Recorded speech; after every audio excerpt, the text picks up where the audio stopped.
sei que Ele tem feito aquilo que está no seu coração fazer. E graças a Deus, queridos, que você está aqui. Você poderia estar em qualquer outro lugar, mas você resolveu estar aqui essa noite. Você resolveu dar o seu dia para o Senhor. E deixa eu te falar uma coisa, Deus, Ele é um bom galardoador. Talvez você ache que você não tenha feito nada em ter decidido estar aqui, que isso não é grande coisa. Mas a Bíblia diz assim, que sem fé é o quê? Impossível agradar a Deus. E ele diz assim, porquanto é necessário que todo aquele que se aproxima de Deus creia que Ele existe e que Ele é galardoador daqueles que o buscam. Então, se você decidiu estar aqui, você fez isso em fé. Isso é uma obra, amém? Isso é um bom trabalho de você ter decidido estar aqui. E se você decidiu estar aqui, eu sei que você deve estar buscando alguma coisa. E a Bíblia diz que Deus ele é galardoador daqueles que o buscam. Então, não é um presente que Deus quer dar porque Ele quer fazer média com você. É porque Deus ele é assim.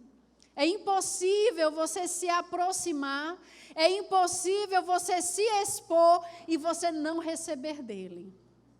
Amém? Você está comigo? Então, eu sei que você passou o dia inteiro aqui, né, que você tem recebido da palavra do Senhor, mas você é jovem, amém? E jovem é forte.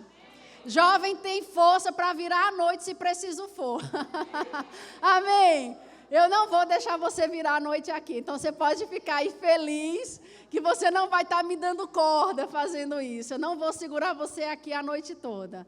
Mas eu sei que aquilo que Deus vai fazer, Ele vai fazer nesse tempo que nós temos dedicado a Ele. Amém? Eu estou muito feliz de estar aqui. No primeiro momento, a gente tinha um momento mais curto. Eu não queria perder aquele tempo, né, aquele instante, e acabei não falando, né, com você direito.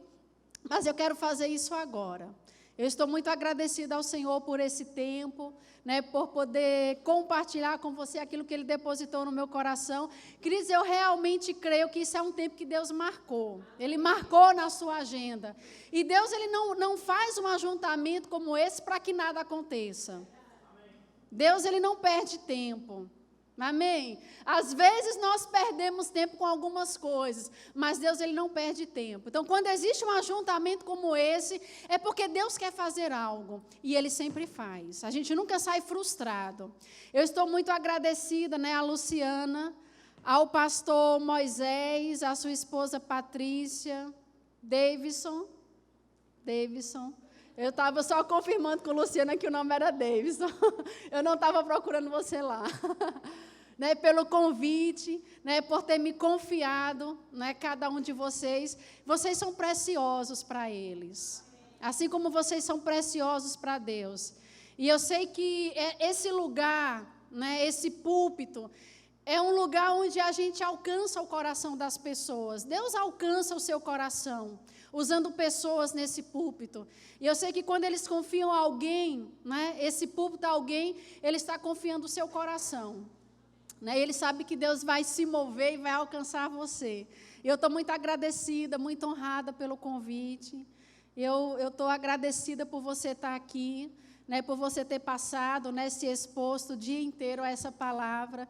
E Deus, Ele é galardoador. Amém? Os meninos podem sentar, fizeram um bom trabalho. Amém? Você gostou do momento de louvor, de adoração? Aleluia, coisa boa. Depois a gente vai precisar deles novamente, mas eles vão sentar agora, vão receber do Senhor também. Aleluia, você está feliz com aquilo que Deus está fazendo em nosso meio? Amém? Como é maravilhoso a presença de Deus, não é? Como é maravilhoso você perceber essa presença. Às vezes você está na sua casa, você vê o seu pai e a sua mãe todos os dias, mas muitas vezes eles passam desapercebidos, né? Você não atenta para a sua mãe muitas vezes, você não atenta para o seu pai, mora lá, precisa do dinheiro deles, precisa da comida deles, né? A gente como filhos, às vezes nós somos muito egoístas, né? porque a gente quer que eles deem tudo para a gente, mas a gente nunca atenta para eles. A gente nunca pergunta se eles estão bem. Na verdade, a gente nem quer saber, né, se eles estão muito bem, se eles não estão. A gente não se importa muito. Isso está errado. Não é verdade? Está errado. Não é? Porque um relacionamento ele não pode ser de mão única. Relacionamento fala de troca. Não é? O relacionamento fala de intimidade. Relacionamento, você se doa e você espera que o outro também se doe. E com Deus não é diferente. Às vezes a presença de Deus passa desapercebida. A gente vem para um culto, vem para outro, e a gente começa nessa rotina de vir para a igreja, e a gente esquece qual é a razão de estarmos aqui. Vem acampamento, coisa boa, às vezes você passa o ano inteiro com expectativa naquele acampamento, com quem que você vai paquerar, com quem que você não vai, será que fulano foi, será que fulano não vai, eita, olha aquele menino, eu nunca vi, olha, aquele ali é gato, né? E a gente começa, às vezes a gente tem até o coração acertado. A gente até começa bem, né? Eu vou para a casa do Senhor, eu vou para a igreja, eu vou receber, mas quando olha aquela gatinha dentro da igreja, pronto, o Senhor ficou esquecido. Você não sabe nem qual foi a palavra que foi ministrada, você não sabe o louvor que cantou, porque você não tirou o olho dela, você não tirou o olho dele, e o propósito mudou totalmente. Mas nós precisamos alinhar o nosso coração, nós precisamos alinhar a nossa vida. Nós precisamos dar a Deus o que é de Deus. Nós precisamos honrar a sua presença. Não uma presença que simplesmente se move em nosso meio, mas uma presença que nós carregamos dentro de nós. A obra da redenção, ela foi completa. Muitas vezes nós pensamos em Deus nos tirando de um lugar, né, como a Bíblia diz, de um reino de trevas, e nos transportando para um reino de luz. Então, a gente sempre pensa que Deus nos tirou do mundo, porque antes a gente não ia para a igreja, e agora Ele colocou no novo reino que se chama igreja. E a gente começa a frequentar a igreja. Não é isso que acontece. Amém? A obra da redenção não é fazer com que as pessoas que não iam para a igreja comecem a ir para a igreja. Então, Ele te tirou das festas mundanas e agora você vem fazer festa aqui dentro. Não, não é isso. De fato, essas coisas acontecem, mas a obra da redenção não é isso. Porque se a obra da redenção fosse isso, seria mais ou menos assim. Você pensa aqui numa sala bem bonita, arrumada, e toda branca. Pensa num tapete branco, naqueles sofás brancos, cadeiras brancas, né, com dourado. Imagina alguém ir lá num chiqueiro, pegar um porco, e eu não preciso te dizer como é um porco, e nem o que ele faz no chiqueiro. Pelo cheiro a gente já sabe, não é? Agora imagina alguém pegar esse porco que está no chiqueiro e colocar nessa sala. O que vai acontecer com a sala? Vai virar um chiqueiro. Deus, Ele não nos tirou de um lugar e nos colocou outro da forma como nós estávamos. Porque se fosse assim, não importa qual a igreja que Deus tivesse te colocado, você ia transformar a igreja num chiqueiro. Porque você ia praticar dentro da igreja aquilo que você sempre praticou fora. E a impureza ia reinar dentro da igreja. O que Deus fez foi um trabalho e uma obra no homem, no nosso interior. As nossas mazelas, as nossas misérias, aquela criatura que nós éramos, e Paulo diz que nós estávamos mortos em nossos próprios pecados e delitos, aquela condição miserável em que nós estávamos, aquela condição já não existe mais, porque algo aconteceu quando Deus te tirou de um lugar e te colocou no outro. Quando Deus Ele te trouxe para o reino do Filho do seu amor, a Bíblia diz que Ele fez uma obra dentro de nós. A Bíblia diz que nós somos nova criatura. Nova criatura. Sabe o que significa essa palavra nova? Ninguém sabe. Nova. Uma coisa nova é nova. Nunca foi usado.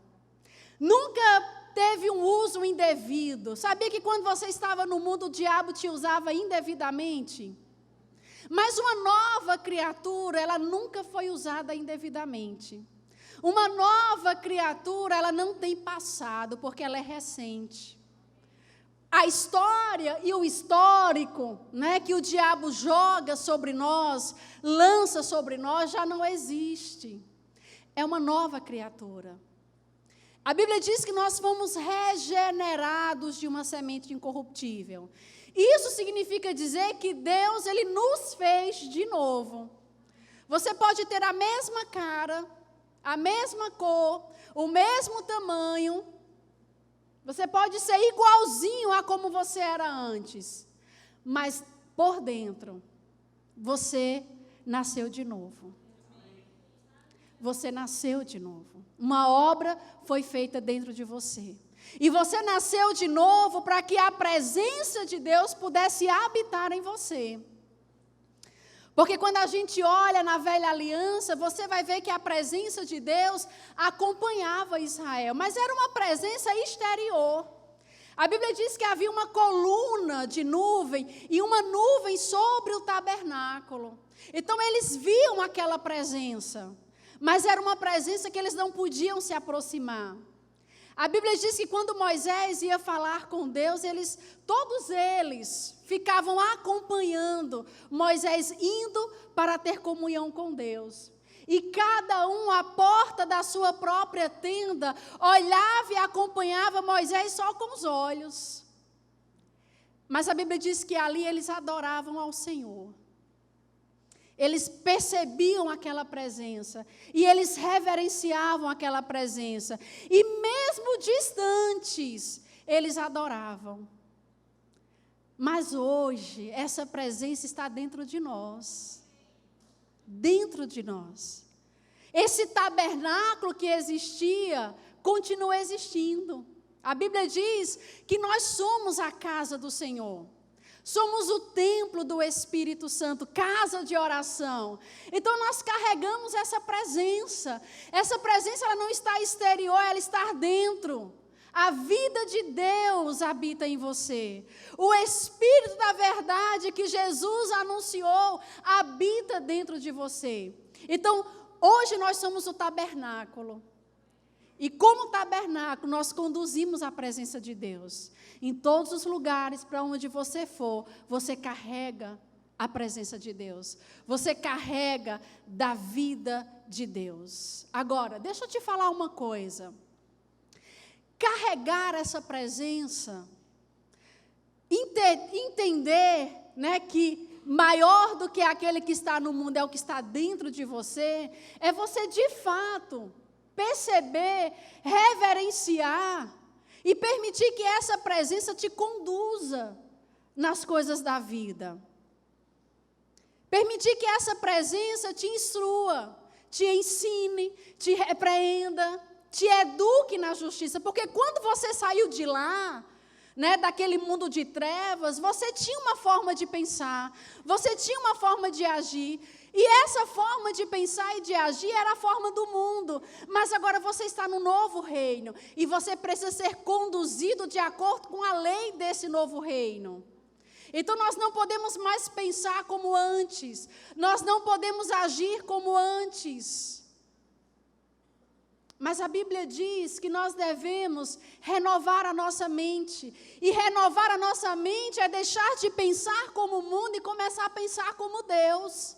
Agir como Deus, falar como Deus. E se expor à sua palavra. Porque quando você se expõe à palavra de Deus, você está se expondo a Deus.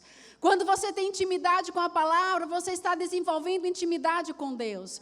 Quando você gasta tempo meditando na palavra, você está gastando tempo para ouvir da parte de Deus. E quando você permite que a palavra entre, ela vai entrar de uma forma tão penetrante que quanto você menos imagina, você está falando diferente, agindo diferente, a ponto de você não se reconhecer. Não, isso aqui, o que aconteceu comigo? Em outro tempo eu teria dado um murro nele. Em outro tempo eu teria matado ele. Mas olha como é que eu fiz, olha como é que eu agi. Porque não é você, é a palavra em você.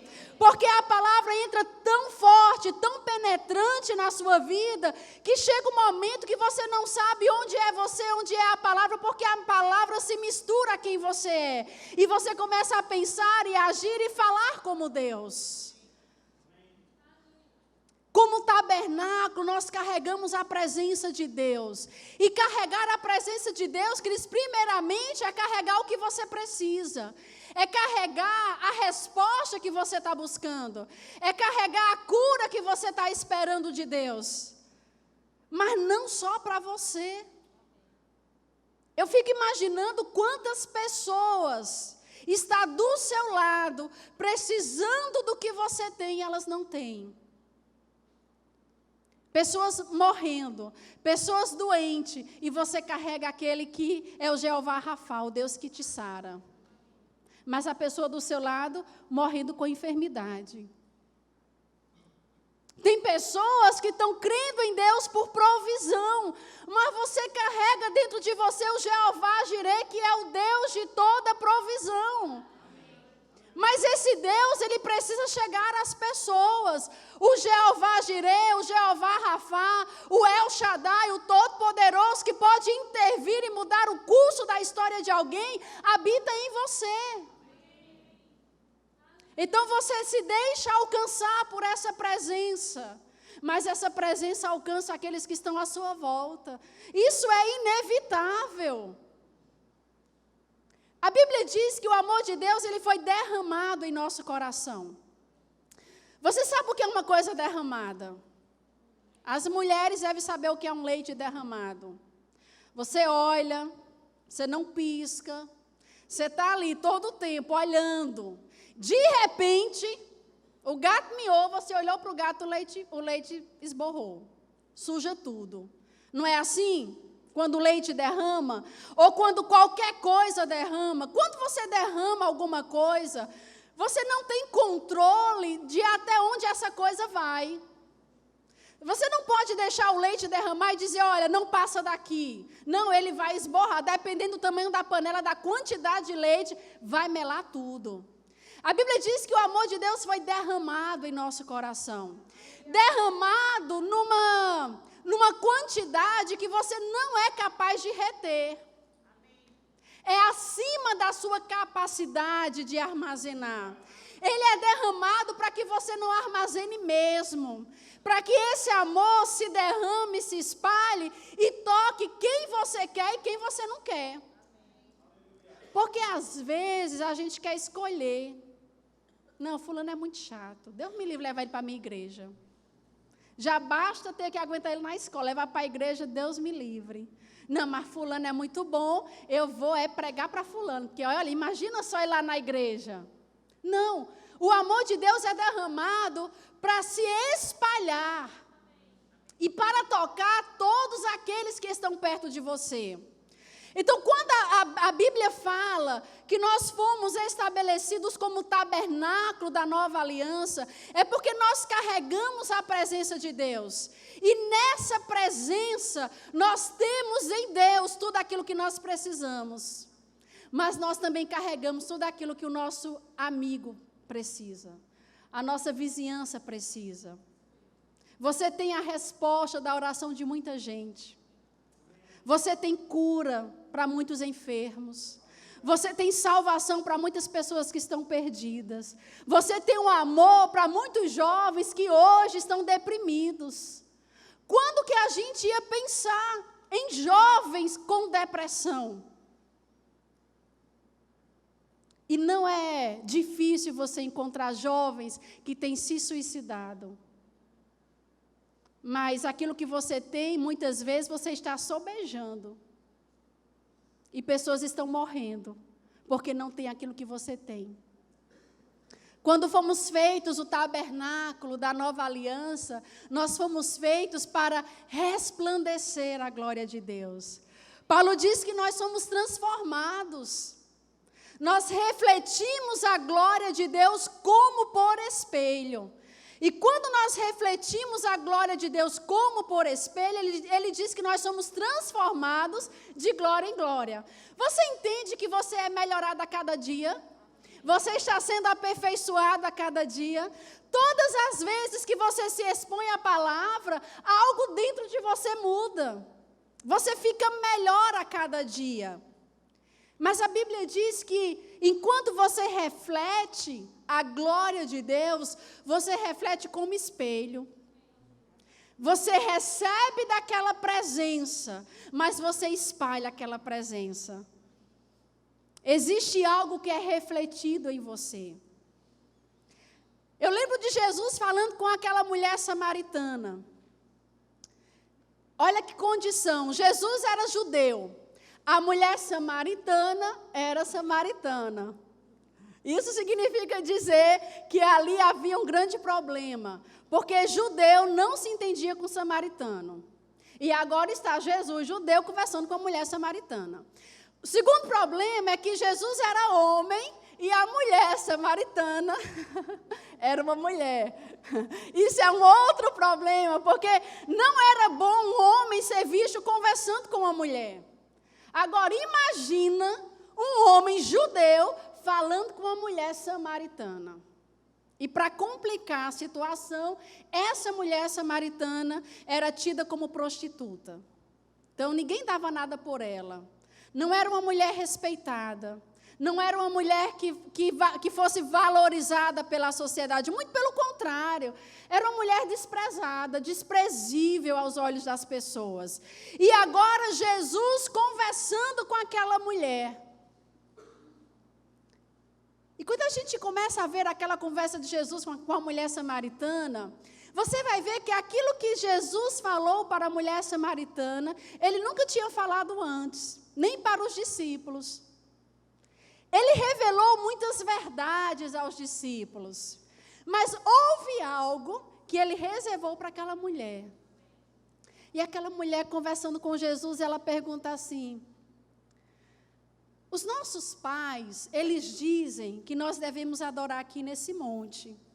Mas vocês, os judeus, dizem que nós devemos adorar em Jerusalém. Afinal de contas, onde é o lugar que nós devemos adorar? Aí Jesus olha para aquela mulher e diz assim: mulher, podes crer-me, que a hora vem em que nem nesse monte e nem em Jerusalém adorareis mais ao Pai.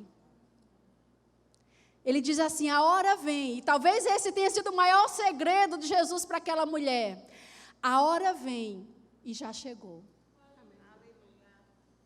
A hora vem e já chegou, em que os verdadeiros adoradores adorarão ao Pai em espírito e em verdade.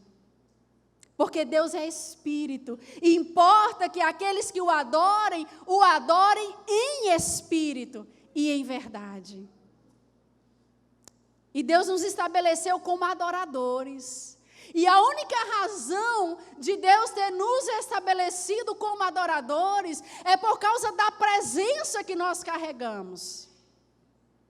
Então, a adoração e ser um adorador não diz respeito ao lugar onde você está.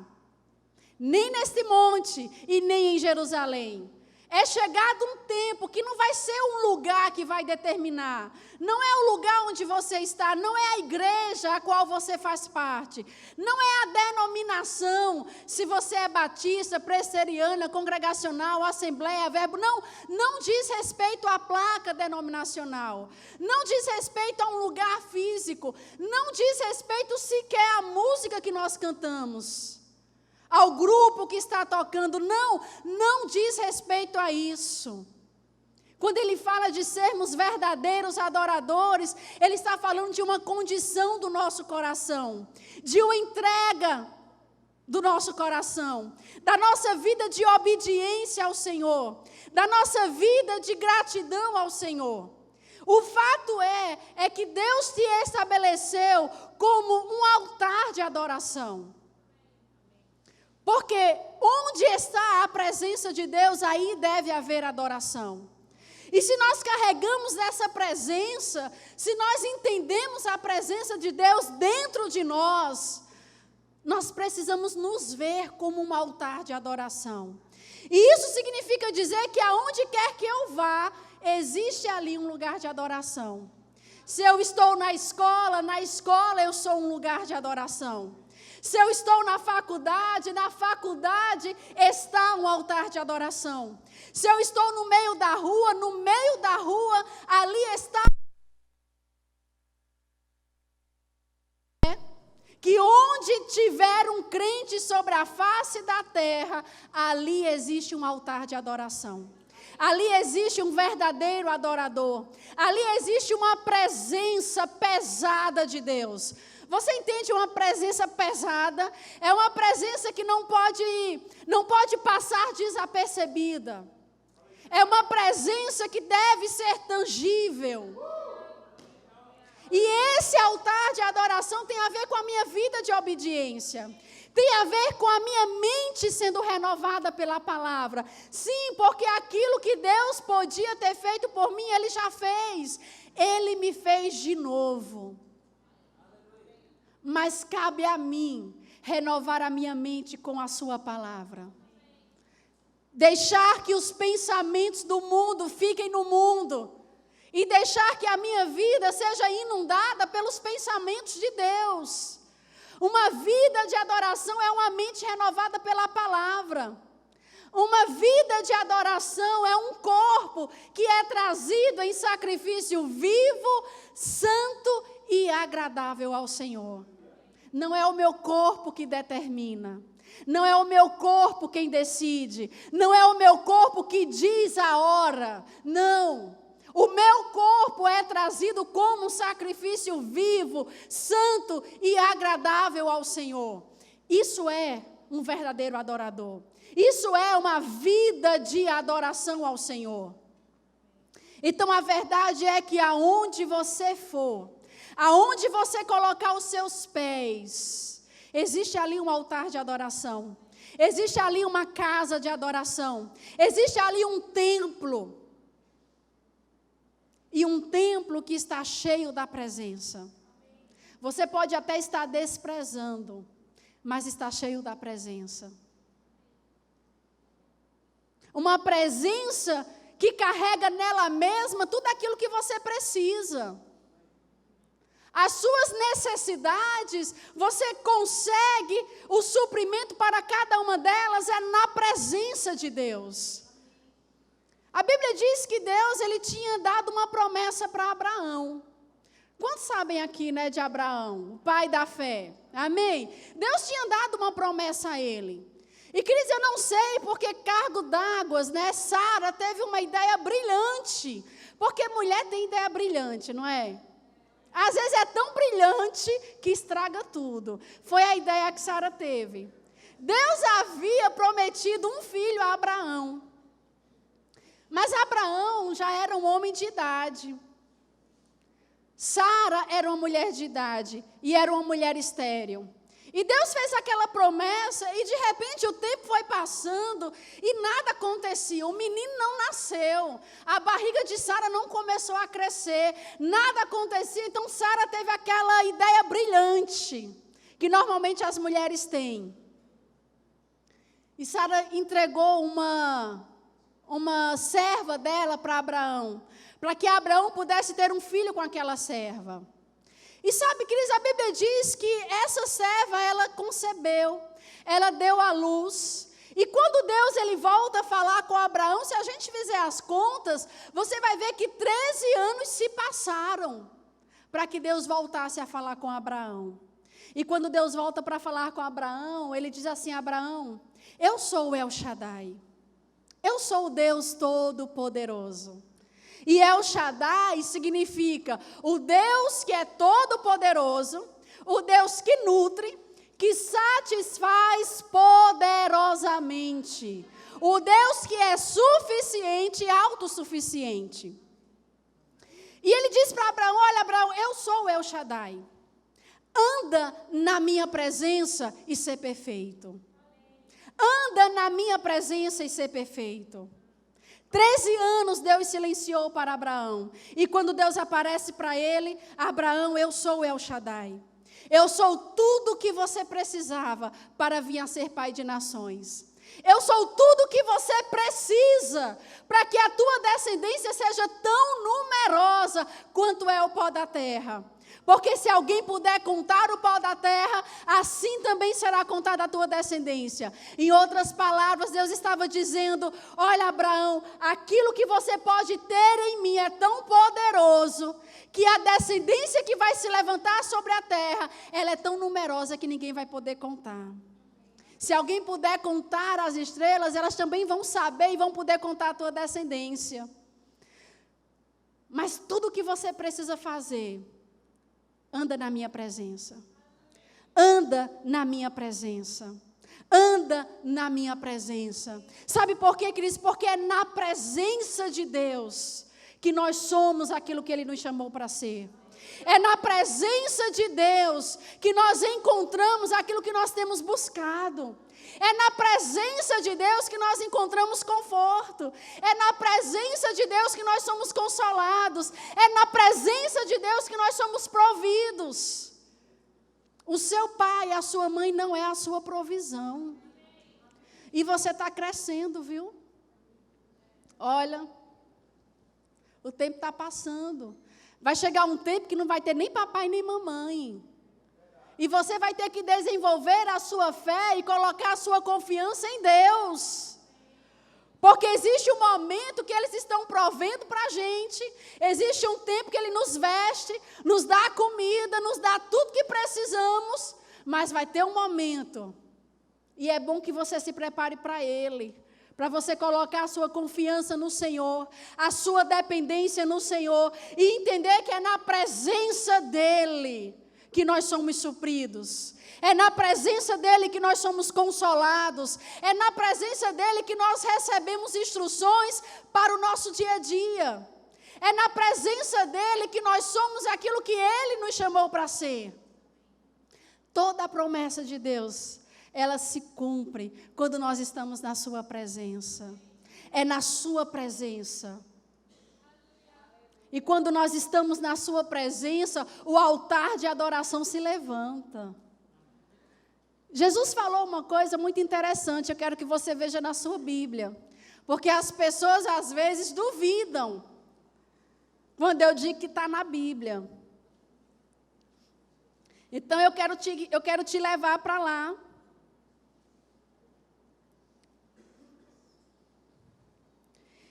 Em João 14, 12. E depois nós vamos para um outro texto. Em João 14, versículo 12, diz assim, todos acharam? Diz assim, na verdade vos digo, que aquele que crê em mim também fará as obras que eu faço. E as fará maiores do que estas, porque eu vou para meu Pai. Agora, está escrito na sua Bíblia da forma como eu li? Jesus está dizendo para os discípulos que os discípulos fariam as mesmas obras que ele e maiores? É o que está na sua Bíblia? Agora, quantos sabem que Jesus não estava tirando onda, como os meninos gostam de fazer, né? Jesus não estava tirando onda com a cara dos discípulos, falando de uma coisa que nunca aconteceria.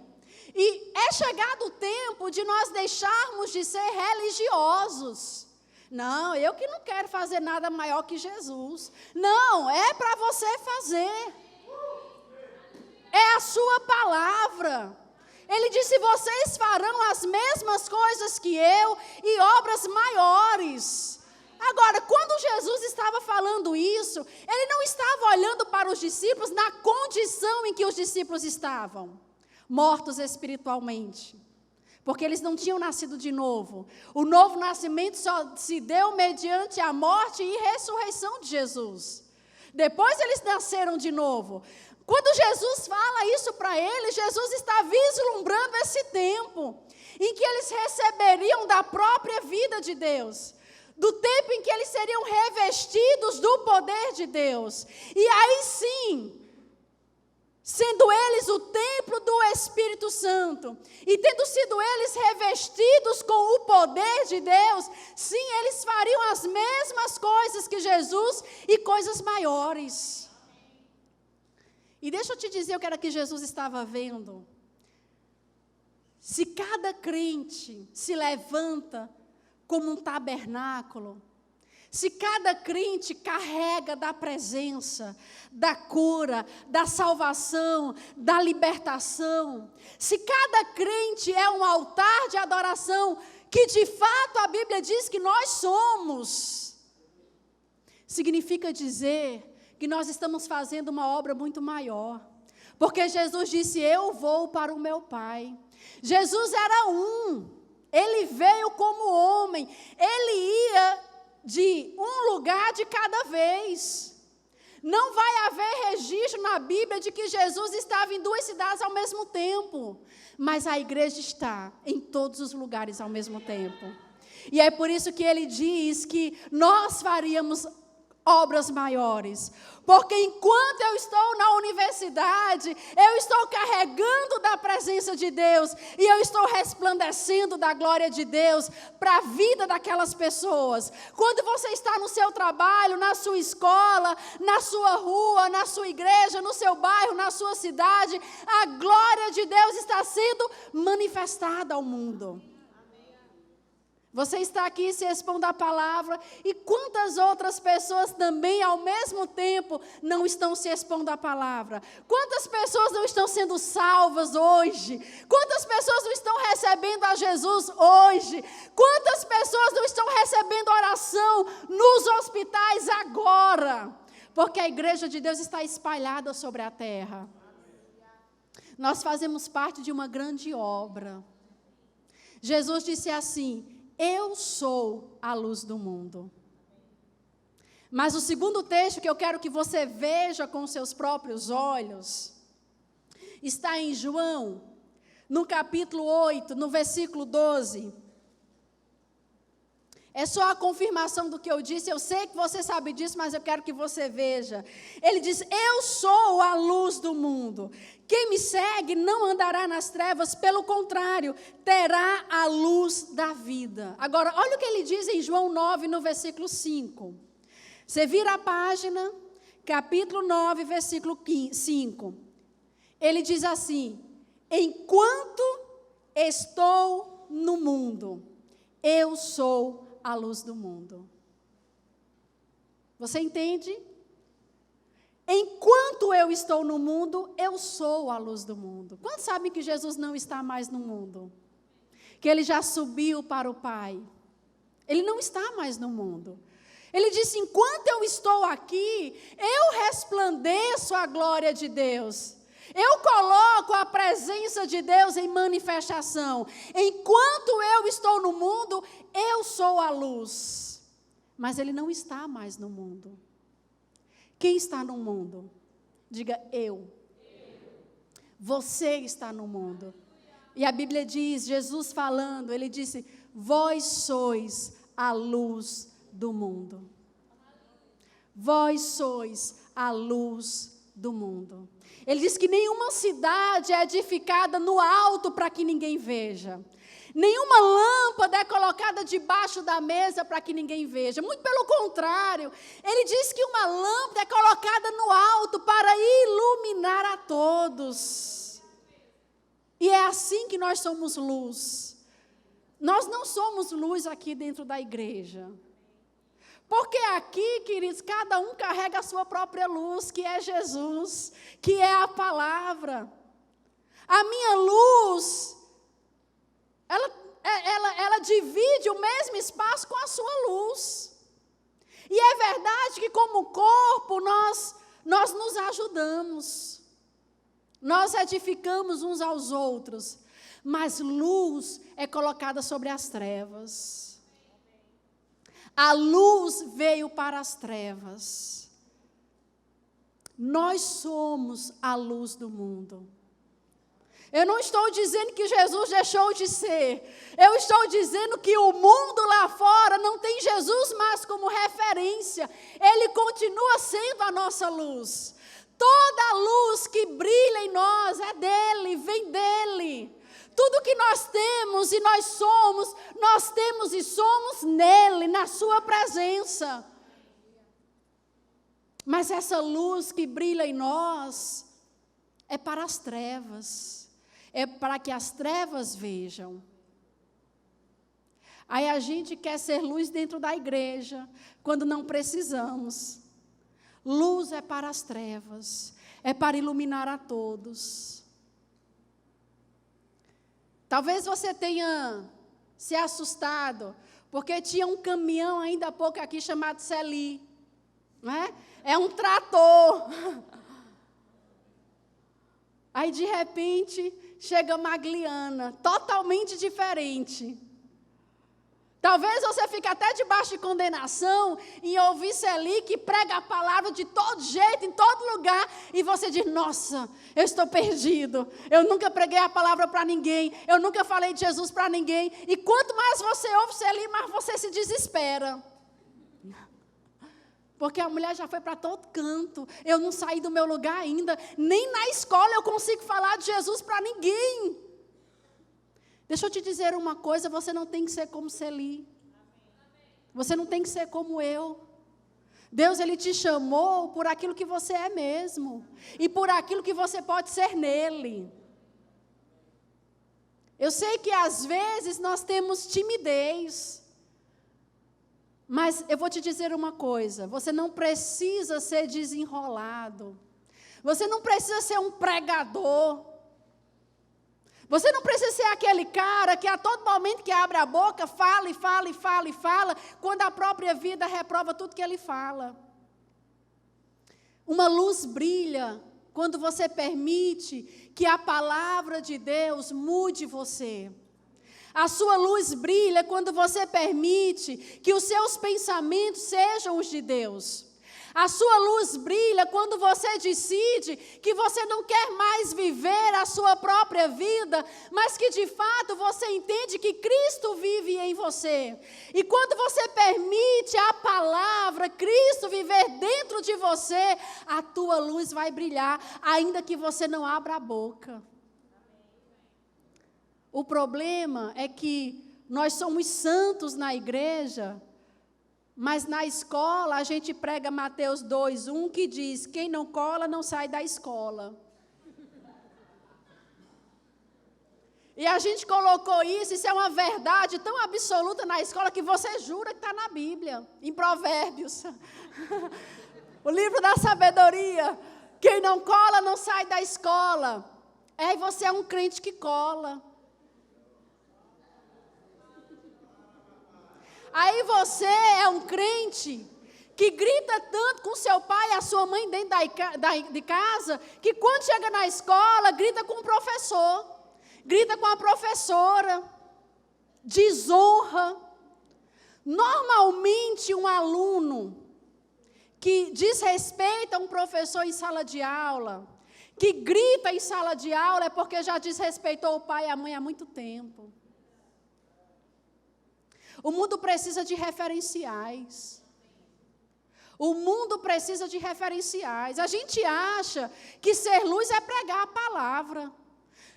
Existe um espaço para isso. Existe um momento de você pregar. Existem coisas que Deus vai pedir para você fazer e que vai ser desconfortável. Mas deixa eu te dar uma dica, começa a viver a vida dele. Porque quando você começar a viver a vida dele, você não vai precisar parar uma aula para falar que Jesus salva. Não, as pessoas vão querer perguntar para você a respeito de coisas da sua vida, porque elas começam a se interessar por você.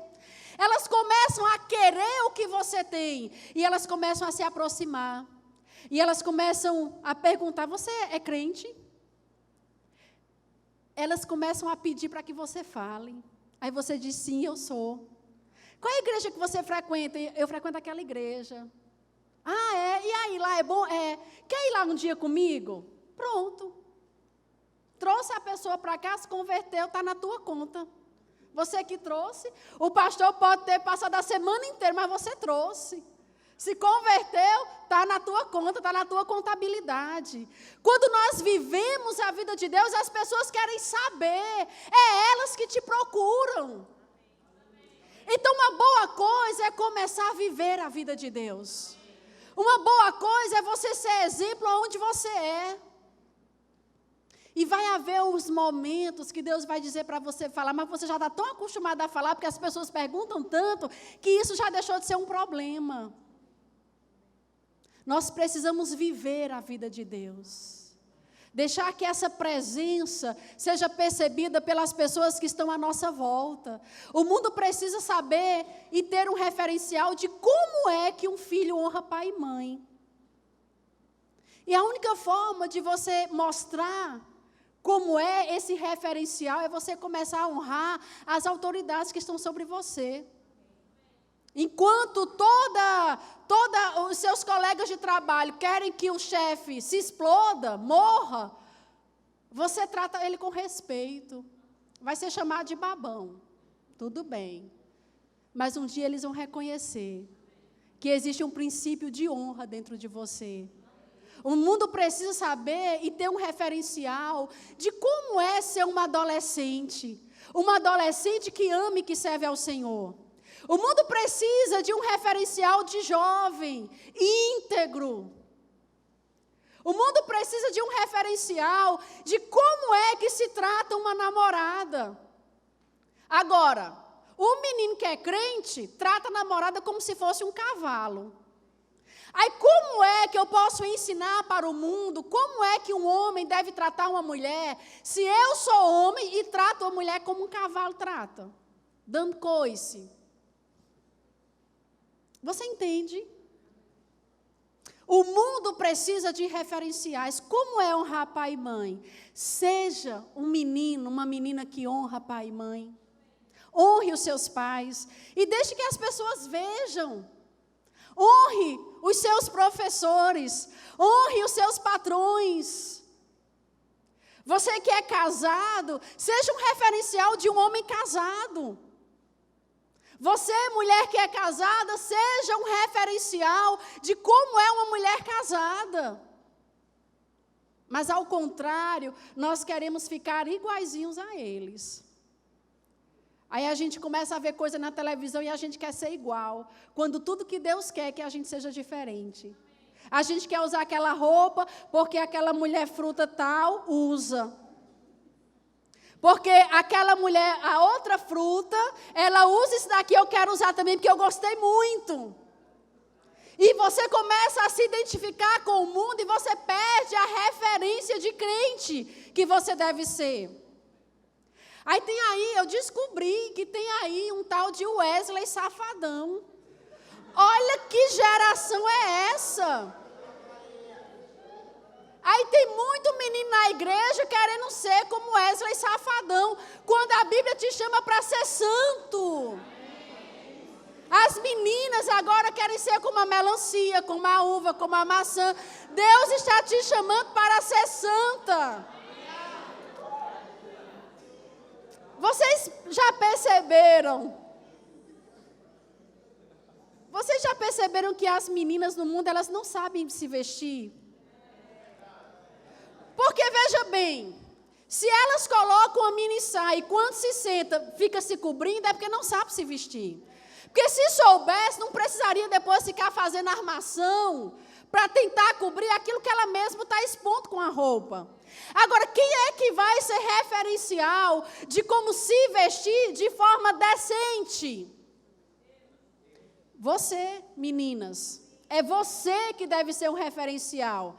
Agora, se você quiser começar a usar as mesmas mini saias que as outras usam, aí você não vai ser referencial de nada, você vai ser igualzinha a cada uma delas. Os meninos querem ficar, que é o Wesley Safadão, deve ser por isso, né? Porque fica.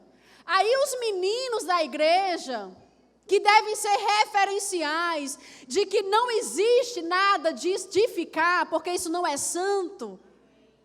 Aí começa a querer ficar, porque começa a ver que é vantajoso. Eu vou para o acampamento, não fico com ninguém. Mas na festa, os meus amigos ficam com 5, com 10. A nossa identificação não é com o mundo. A nossa identificação não é com o mundo. A nossa identificação é com Cristo. Para sermos referenciais, precisamos ser totalmente diferentes deles. Agora, se você começar a se ver como um altar de adoração, você vai pensar 2 vezes antes de colar. Você vai pensar 2 vezes antes de ficar. Você vai pensar 2 vezes antes de colocar uma mini saia. Você vai pensar 2 vezes antes de gritar com o pai e com a mãe. Porque eu nunca vi um altar de adoração gritando com o pai e com a mãe. Um templo do Espírito Santo desonrando mãe, tratando a mãe como se fosse uma empregada. Bote minha comida. Quero essa comida não. Só tem essa comida, comida ruim. Não sabe fazer outra coisa não. Arrumou minha cama, arrumou meu quarto. Cadê aquela blusa que eu queria vestir? Está suja. Não lavou não. Um templo do Espírito Santo? Não. Não pode. Um altar de adoração? Não. Não me convence. Um altar de adoração? Porque, querido, se você não consegue honrar pai e mãe, não me diga que você honra a Deus. Porque honrar a Deus é honrar a sua palavra. Eu honro a Deus quando eu honro a sua palavra. Então, quando eu honro meu pai e a minha mãe, é a Deus quem eu estou honrando. Quando eu desonro pai e mãe, é a Deus que eu estou desonrando. Eu estou desonrando a sua palavra. Enquanto eu estou no mundo, eu sou a luz do mundo. Enquanto eu estou no mundo. Ele não está mais, mas você está. Você está. E deixa eu te falar, queridos, o mundo precisa saber que existe um Deus sobre a sua vida. O mundo precisa saber que existe um Deus sobre a sua vida. E eles só vão saber quando eles perceberem que tudo em você é diferente. Tudo em você é diferente. Você lembra daquilo que Jesus falou para os discípulos? Ele estava falando sobre o ministério do Espírito Santo. Ele começou a falar, olha, o Espírito Santo vai vir e ele vai convencer o mundo do juízo, da justiça e do pecado. E ele começa a falar a respeito do ministério. E chega um momento que ele diz, olha, eu tinha muito mais coisas para compartilhar com vocês, mas a verdade é que vocês não podem suportar agora. E eu vou fazer uma paráfrase, né? Eu tinha muito mais coisa para dizer para vocês, mas o relógio não vai suportar. Nós temos um tempo, eu não quero desrespeitar esse tempo, nós temos jovens, adolescentes, quase crianças aqui, né? Estou vendo os rostinhos de algum, e eu sei que existe um horário, mas eu não quero que você leve isso como uma brincadeira. Não é brincadeira. Está sobre nós a responsabilidade de deixar que a luz de Deus, a luz de Cristo brilhe em nós. Quanto mais você se identifica com as suas coleguinhas e com seus amigos do mundo, mais distante você está de resplandecer a luz de Deus. Amém? Você pode ficar em pé? Eu não sei se o grupo de louvor tem uma canção para que a gente possa encerrar esse momento. Aleluia. Nós vamos continuar amanhã, amém? Então, não fique em casa com medo do que você vai ouvir. Venha. Seja homem macho e mulher macho e venha ouvir do Senhor, amém? Aleluia.